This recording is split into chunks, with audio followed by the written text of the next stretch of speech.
बिस्मिल्लाहिर्रहमानिर्रहीम अस्सलाम वालेकुम। सैयदा रूबी रसी के चैनल में आप सबको खुश आमदीद। नाज़रीन कराम, जब अजीज़ मिस्र यानी हज़रत यूसुफ़ अलैहिस्सलाम ने अपने भाई बिन्यामीन को मिस्र में ही रोक लिया और उन्हें वापस किनान जाने ना दिया, तो ये खबर सुनकर हज़रत याकूब अलैहिस्सलाम बहुत ही रंजीदा हुए और आपने अजीज़ मिस्र के नाम एक ख़त लिखा जो कुछ यूँ था। याकूब बिन इसहाक बिन इब्राहीम अलैहिस्सलाम की जानिब से अजीज़ मिस्र की खिदमत में सलाम। अम्मा बाद मेरा पूरा ख़ानदान बलाओं और आजमाइशों के लिए मशहूर है। मेरे दादा इब्राहिम खलीलुल्लाह का आतिश नमरूद में इम्तिहान लिया गया, फिर मेरे वालिद इसहाक का भी शदीद इम्तिहान लिया गया, फिर मेरे लड़के के ज़रिए मेरा भी इम्तिहान लिया गया जो मुझे सबसे ज़्यादा महबूब था। उसके बाद उसका एक छोटा भाई मेरे गम और तकलीफ़ में तसल्ली का सामान था, जिसको आपने चोरी के इल्ज़ाम में गिरफ़्तार कर लिया। हम औलादे अंबिया हैं, ना हमने कभी चोरी की और ना हमारी औलाद में कोई चोर पैदा हुआ। वसलाम। चुनाचे इस खत को लेकर हज़रत यूसुफ़ अलैहिस्सलाम के बड़े भाई यहूदा मिस्र पहुँचे और उनके दरबार में हाजिर होकर उन्हें हज़रत याकूब का ये खत दिया। हज़रत यूसुफ़ अलैहिस्सलाम खत पढ़कर कांप उठे और करीब था कि आप अपने वालिद की परेशानी देखकर रो पड़ते, पर बिन्यामीन ने आपको ऐन मौके पर संभाल लिया। लेकिन हज़रत यूसुफ़ ने अपने भाइयों से पूछा, क्या तुम लोगों को याद है कि तुमने यूसुफ़ और उसके भाई बिन्यामीन के साथ क्या सलूक किया था? आखिरकार सब्र का पैमाना छलक गया और हज़रत यूसुफ़ अलैहिस्सलाम भी रो पड़े और कहा, नहीं नहीं, मैं तुम्हें और अपने वालिद को मुसीबत में नहीं देख सकता।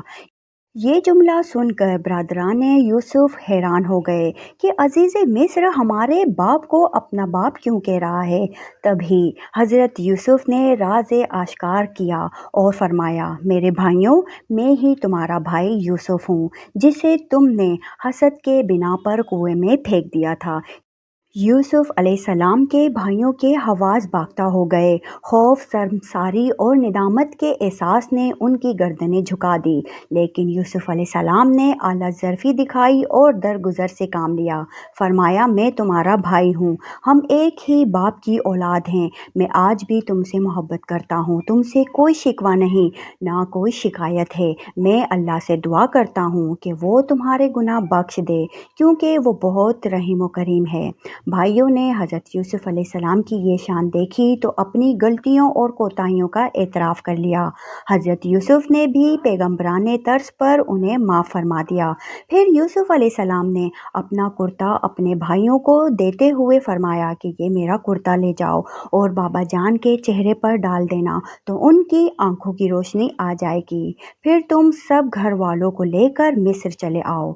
बड़ा भाई कहने लगा, ये कुर्ता मैं लेकर जाऊंगा, क्योंकि मैंने ही आपका कुर्ता बकरी के खून में रंग कर अपने वालिद के पास लाया था और उन्हें ये कहकर गमगीन कर दिया था कि यूसुफ को भेड़िया खा गया है।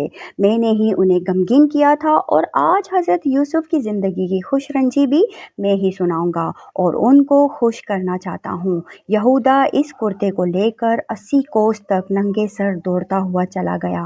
रास्ते की खुराक के लिए इसके पास 7 रोटियां थी, लेकिन मुसर्रत और खुशी का ये आलम था कि भूख व प्यास ख़त्म हो गई। यहूदा जैसे ही कुर्ता लेकर किनान की सरहदों में दाखिल हुआ तो एक मौजज़ा पेश आया। अभी यहूदा याकूब अलैहिस्सलाम से कई मील के फासले पर था कि खुदा के पैगंबर को कई मील की दूरी से ही यूसुफ की खुशबू आ गई और फरमाने लगा कि ए मेरे घर वालों, अगर तुम ये ना कहो कि मैं दीवाना हो गया हूँ, बुढ़ापे में मेरी अकल मारी गई है, तो मैं यकीन के साथ कहता हूँ कि मुझे यूसुफ की महक आ रही है। वो मेरे बहुत ही करीब आ रहा है। सब लोग कहने लगे, वल्लाह आप अभी तक यूसुफ के गम में मुब्तला हैं। इतना अरसा गुजर गया और अब तक यूसुफ का नाम और निशान भी बाकी ना रहा, और आप हैं कि यूसुफ की बातें करते ही नहीं थकते। غرض یہ کہ یہودا حضرت یوسف علیہ السلام کا کرتا لے کر کنعان میں داخل ہوئے تو انہوں نے یوسف کے حکم کے مطابق پہرانے یوسف کو حضرت یعقوب کی آنکھوں پر ڈال دیا، لہٰذا فوراً ہی حضرت یعقوب علیہ السلام کی آنکھیں روشن ہو گئی۔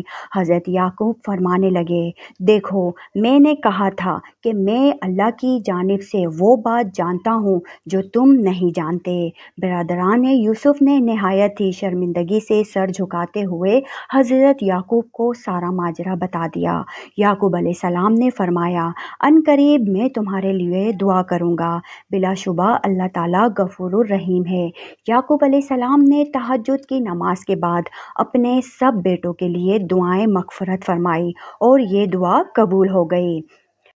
چنانچہ آپ پر وحی اتری کہ آپ کے صاحبزادوں کی خطائیں بخش دی گئی ہیں۔ بہرحال حضرت یعقوب علیہ السلام اپنے اہل خانہ کے ساتھ مصر کے لیے روانہ ہوئے۔ حضرت یعقوب علیہ السلام نے اپنے گھر والوں کو جمع کیا تو کل 72 یا 73 لوگ تھے جن کو ساتھ لے کر وہ مصر کے لیے روانہ ہوئے۔ حضرت یعقوب علیہ السلام اپنے بیٹوں کے ساتھ جب مصر میں داخل ہوئے تو یوسف علیہ السلام کو اطلاع ہوئی کہ ان کے والد اپنے خاندان کے ساتھ شہر مصر کے قریب ہیں، تو حضرت یوسف علیہ السلام فوراً استقبال کے لیے شہر سے باہر نکلے۔ جب دونوں باپ بیٹے ایک دوسرے کو مدت دراز کے بعد دیکھا تو محبت نے جوش مارا۔ حضرت یعقوب علیہ السلام نے حضرت یوسف علیہ السلام کو سینے سے لگا لیا۔ باپ بیٹے بڑے گرم جوشی سے ملے اور خوشی کے عالم میں دونوں خوب روئے۔ حضرت یوسف علیہ السلام اپنے والد اور برادران کے ساتھ دربار پہنچے اور اپنے والد کو تخت شاہی پر بٹھایا۔ دربار میں اہل مصر کی بھیڑ لگی تھی اور تمام درباری آپ کی عزت و احترام سے واقف تھے، لہٰذا اسی وقت تمام درباری حکومت کے دستور کے مطابق تخت شاہی کے سامان تنظیم کے لیے سجدے میں گر پڑے۔ موجودہ صورتحال کو دیکھ کر خاندان یوسف نے بھی کیا، لہٰذا یوسف علیہ السلام کے 11 بھائی بھی سجدے میں گر پڑے۔ اس وقت حضرت یوسف علیہ السلام نے اپنے والد سے کہا، اے بابا جان، یہ میری پہلے خواب کی تعبیر ہے، بے شک اسے میرے رب نے سچا کیا، یعنی میرے 11 بھائی ستارے ہیں اور میرا باپ سورج اور میری والدہ چاند ہے اور یہ سب مجھ کو سجدہ کر رہے ہیں۔ حضرت یوسف علیہ السلام کا تمام خاندان مصر میں آباد ہوا، کیونکہ اس وقت کا فرعون ریان نے اصرار کے ساتھ یہ کہا تھا کہ تم اپنے خاندان کو مصر ہی میں آباد کر لو، میں ان کو بہت عمدہ زمین دوں گا اور ان کی ہر طرح سے عزت کروں گا۔ حضرت یوسف علیہ السلام کے اس پورے داستان کو قرآن مجید میں احسن القصص کا نام دیا گیا ہے، جس میں انسانی زندگی کے تمام بنیادی کرداروں کو اس خوبی سے پیش کیا گیا ہے کہ ہر ایک کردار کی حقیقت نکل کر سامنے آ گئی ہے۔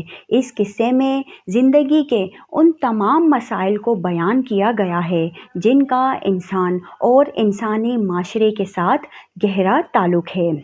اس داستان میں توحید کے دلائل، خوابوں کی تعبیر، سیاسی مسائل، معاشرے کی پیچیدگیاں، معاشی اصلاح کی تدابیر، غرض کہ تمام وہ امور جو دین اخلاق اور دنیا کی اصلاح میں مؤثر ثابت ہو سکتی ہیں، بڑے عمدگی اور تسلسل کے ساتھ اس قصے میں بیان کر دیا گیا ہے۔ اس واقعے میں پڑھنے والوں کے لیے سب سے اہم سبق یہ ہے کہ اللہ جو چاہتا ہے ہر صورت وہ ہو کر رہتا ہے۔ انسان اپنی تدبیروں سے اللہ کے منصوبوں اور فیصلوں کو روکنے اور بدلنے میں کبھی کامیاب نہیں ہو سکتا۔ بے شک اللہ جسے عزت دینا چاہے ساری دنیا مل کر بھی اس کو ذلیل نہیں کر سکتی، اور جس کو ذلیل کرنا چاہے تو ساری دنیا بھی مل کر اس کو ذلت سے نہیں بچا سکتی۔ امید کرتی ہوں کہ آپ کو یہ واقعہ پسند آیا ہوگا۔ اگر پسند آیا ہو تو ویڈیو کو لائک شیئر کر کے چینل کو سبسکرائب کر دیں اور بیل آئیکن دبا دیں، اور کمنٹس باکس میں اپنی قیمتی رائے کا اظہار ضرور کیجیے گا۔ اب تک کے لیے اتنا ہی۔ سیدہ روبی رضی کو دیجیے اجازت۔ اپنا بہت سارا خیال رکھیے گا۔ اللہ حافظ۔